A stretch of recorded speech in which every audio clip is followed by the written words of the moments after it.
pornography.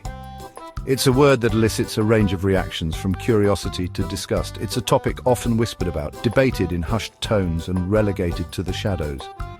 Yet despite its taboo status, pornography is everywhere. In the digital age, access to explicit content has exploded. A few clicks on a smartphone can transport us to a world of fantasy and desire. This easy access raises questions about pornography's impact on individuals and society. Is it a harmless form of entertainment or a dangerous influence? The answer, like pornography itself, is complex and multifaceted. To understand its place in our world, we must first delve into its past. The history of pornography is a journey through time, revealing changing attitudes towards sex, art, and the human body. The desire to depict the erotic is as old as humanity itself. Ancient civilizations, from the Egyptians to the Greeks and Romans, produced art that celebrated sexuality.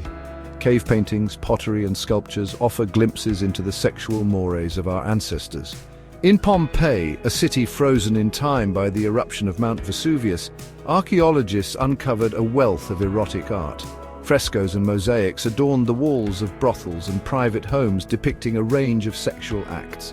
These discoveries challenged the Victorian notion that ancient societies were sexually repressed. Instead, they suggest a more open and accepting attitude towards sexuality. The art served not just as titillation, but also as a form of fertility worship and religious expression.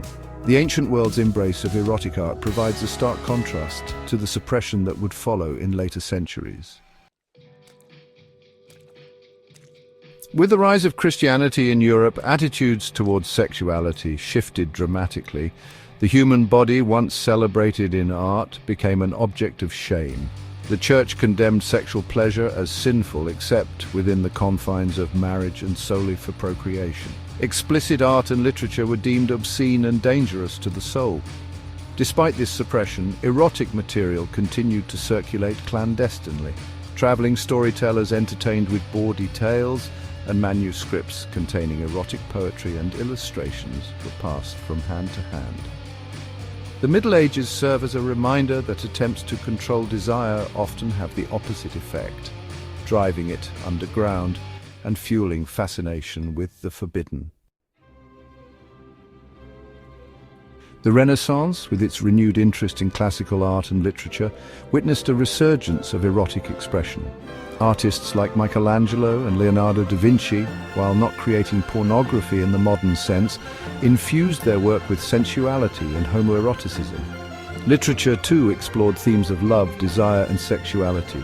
Giovanni Boccaccio's Decameron, a collection of tales told by young Florentines escaping the plague, is renowned for its frank depictions of sexuality and adultery.